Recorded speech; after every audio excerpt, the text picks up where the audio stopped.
क्या बीजेपी की तेजस्वी से डील हुई? क्या बिहार की राजनीति में होने वाला है सबसे बड़ा खेल? क्या महागठबंधन के भीतर सब कुछ ठीक नहीं चल रहा? और बांकीपुर उपचुनाव के नतीजों से पहले ही कांग्रेस ने ऐसा आरोप लगा दिया है जिससे पूरे सियासी गलियारे में हलचल मच गई है। कांग्रेस ने सीधे सीधे सवाल उठाया है कि क्या तेजस्वी यादव की बीजेपी से कोई गुप्त राजनीतिक डील हो चुकी है? आखिर कांग्रेस ने ऐसा क्यों कहा? और बांकीपुर उपचुनाव से पहले ऐसा क्या हुआ कि अपने ही सहयोगी अब एक दूसरे पर हमलावर हो गए? आइए पूरी खबर विस्तार से समझते हैं इस रिपोर्ट में। लेट बांकीपुर विधानसभा उपचुनाव में मतदान खत्म हो चुका है। अब सभी की नजर चुनाव परिणाम पर टिकी है, लेकिन नतीजे आने से पहले ही महागठबंधन के भीतर सियासी घमासान तेज हो गया है। कांग्रेस के राष्ट्रीय प्रवक्ता असित नाथ तिवारी ने आरजेडी नेता तेजस्वी यादव पर कई गंभीर राजनीतिक आरोप लगाए हैं। उन्होंने कहा कि तेजस्वी यादव की अब गठबंधन में कोई खास दिलचस्पी नहीं बची है और वे सहयोगी दलों को साथ लेकर चलने में पूरी तरह असफल साबित हुए हैं। इतना ही नहीं, कांग्रेस का दावा है कि तेजस्वी यादव के फैसलों और राजनीतिक रणनीति की वजह से महागठबंधन को चुनाव में नुकसान उठाना पड़ रहा है।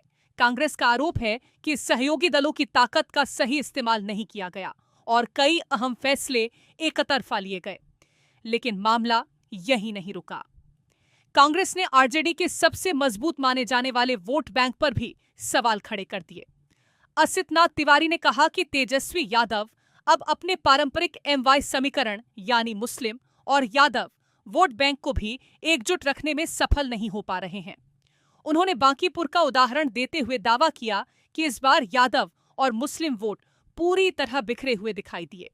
कांग्रेस का कहना है कि आरजेडी के पारंपरिक वोट बैंक में बड़ी सेंध लग चुकी है और पार्टी नेतृत्व इसे रोकने में नाकाम रहा है। लेकिन सबसे बड़ा आरोप अभी बाकी था। कांग्रेस प्रवक्ता ने दावा किया कि राजनीतिक गलियारों में इस बात की चर्चा है कि तेजस्वी यादव की भारतीय जनता पार्टी के साथ कोई अंदरूनी डील हो चुकी है। इसी वजह से वे अपने सहयोगी दलों को महत्व नहीं दे रहे हैं। ध्यान देने वाली बात यह है कि ये कांग्रेस प्रवक्ता का आरोप है। इस दावे की स्वतंत्र पुष्टि नहीं हुई है और आरजेडी की ओर से इस पर आधिकारिक प्रतिक्रिया का इंतजार है। कांग्रेस ने यह भी आरोप लगाया कि बांकीपुर उपचुनाव के दौरान तेजस्वी यादव ने गठबंधन की पूरी ताकत का इस्तेमाल नहीं किया और सहयोगी दलों को उचित भूमिका नहीं दी। इसके साथ ही कांग्रेस ने पुराने चुनावों का भी जिक्र किया। असित नाथ तिवारी ने कहा कि पिछले विधानसभा चुनाव में भी कई सीटों पर आरजेडी ने गठबंधन धर्म का पालन नहीं किया था और फ्रेंडली फाइट की रणनीति अपनाई थी। उनका आरोप है कि उस समय भी गठबंधन को नुकसान हुआ था और इस बार भी वही स्थिति दोहराई जा रही है। बिहार में इंडिया गठबंधन में सबसे बड़ा जो घटक दल है वो राजद है, लिहाजा राजद की जिम्मेदारी भी बड़ी है। बांकीपुर चुनाव में आपने देखा कि राजद ने महागठबंधन या इंडिया गठबंधन का कोई सार्थक इस्तेमाल नहीं किया। पता नहीं क्यों नहीं किया, हो सकता है तेजस्वी जी की रुचि नहीं रही हो, वो अलग मसला है। बीते विधानसभा चुनाव में कई जगह फ्रेंडली फाइट की नौबत आ गई, ये आपने देखा, और तब लोगों ने अफवाह उड़ा दी कि भाई तेजस्वी जी ने भाजपा के साथ अंदर खाने में कोई डील कर रखी है। अब तो राजद के अंदर खाने ये चर्चा होने लगी है कि हाँ, क्या सचमुच तेजस्वी जी ने भाजपा से कोई डील कर रखी है क्या। जो तीसरी बात बांकीपुर चुनाव में देखने को मिली, जो राजद का कोर वोट बैंक है, मुस्लिम यादव जो समीकरण है, उसमें भी बिखराव दिख रहा है। तेजस्वी जी अपना समीकरण बचाने में भी पूरी तरह से सफल नहीं दिख रहे हैं। गठबंधन में उनकी कोई दिलचस्पी नहीं दिख रही है।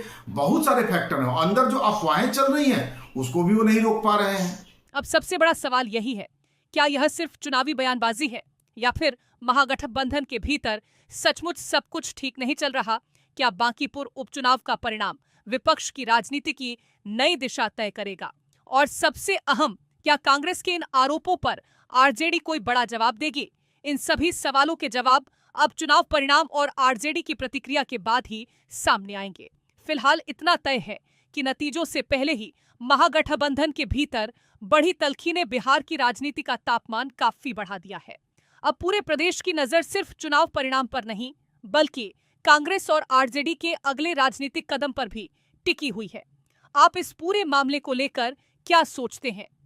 अपनी राय हमें कमेंट सेक्शन में जरूर बताएं। साथ ही और भी अपडेट्स के लिए जुड़े रहें।